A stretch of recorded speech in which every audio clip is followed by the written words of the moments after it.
Je me trouve au lieu-dit de Fonteuil, sur le chemin de Saint-Jacques.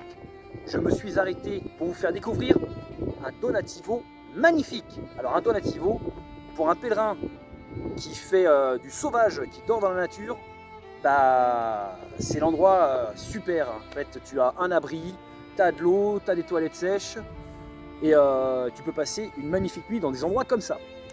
Je vais vous faire visiter parce que vraiment, c'est un des plus beaux que j'ai croisé sur le chemin de Saint-Jacques. Je vais vous le faire visiter.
Un donativo, c'est un aire de repos pour pèlerins.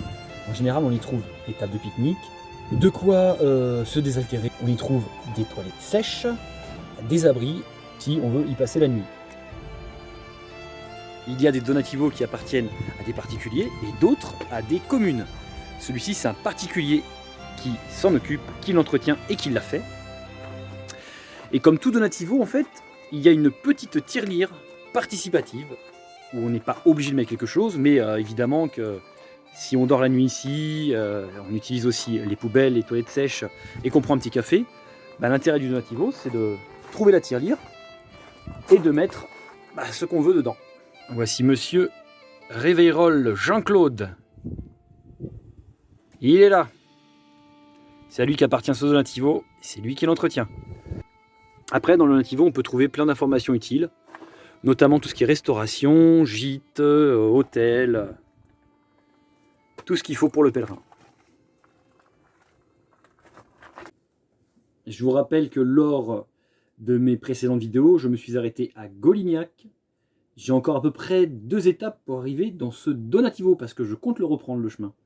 Donc il me reste Golignac, Conques, Conques-Livignac. Ouais, en une étape je pourrais venir ici, et je pense que je me ferai ma petite nuit sympa dans cet endroit.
vous avez la chapelle Saint-Roch.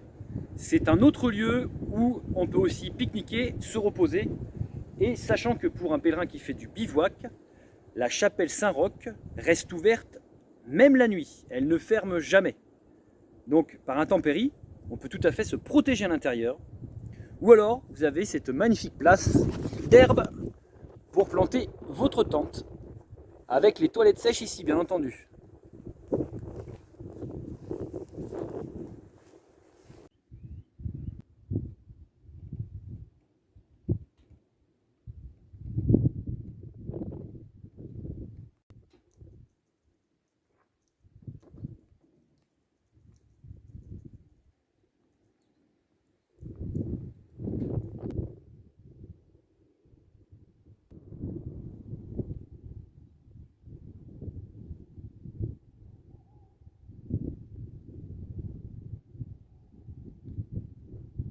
Vous avez été nombreux à me demander comment j'attache mon surf ou mon paddle.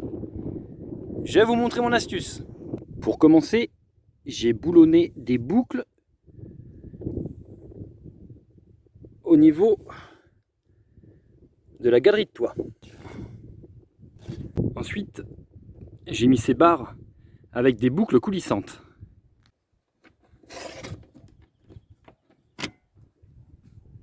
Je passe mes planches surf paddle à ce niveau-là et j'ai plus qu'à mettre des sangles dans la boucle des barres coulissantes et la sangle la passer dans les boucles de la galerie de toit.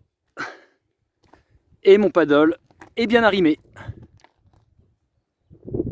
Puisque j'en suis aux boucles d'arrimage, je voulais vous montrer les autres accroches que j'ai mis à l'intérieur. J'ai fixé cette boucle sur l'arceau de sécurité du véhicule, ce qui fait que ça ne peut pas se déformer ni se casser. Et après, j'ai rajouté un mousqueton.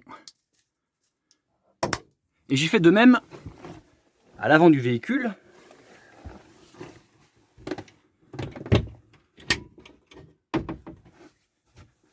À ce niveau-là. Grâce à ce système de boucles et de mousquetons, je peux accrocher un hamac, ce qui me fait une couche en plus. Et si je vous montrais ce que ça donne. Voici le van en mode pause, sieste, détente.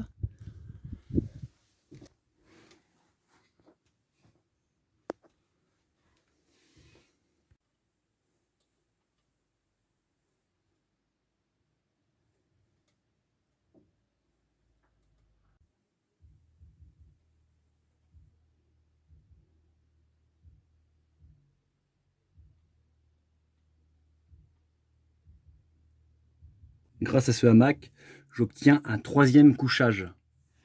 Et petite astuce, à l'avant, j'ai créé aussi une chambre. J'ai juste à mettre les occultants isolants sur le pare-brise et sur les fenêtres de côté. Et pour une personne de moins d'1,70 m, avec un matelas autogonflant, elle peut prendre place dans cette chambre un petit peu isolée du reste du fourgon.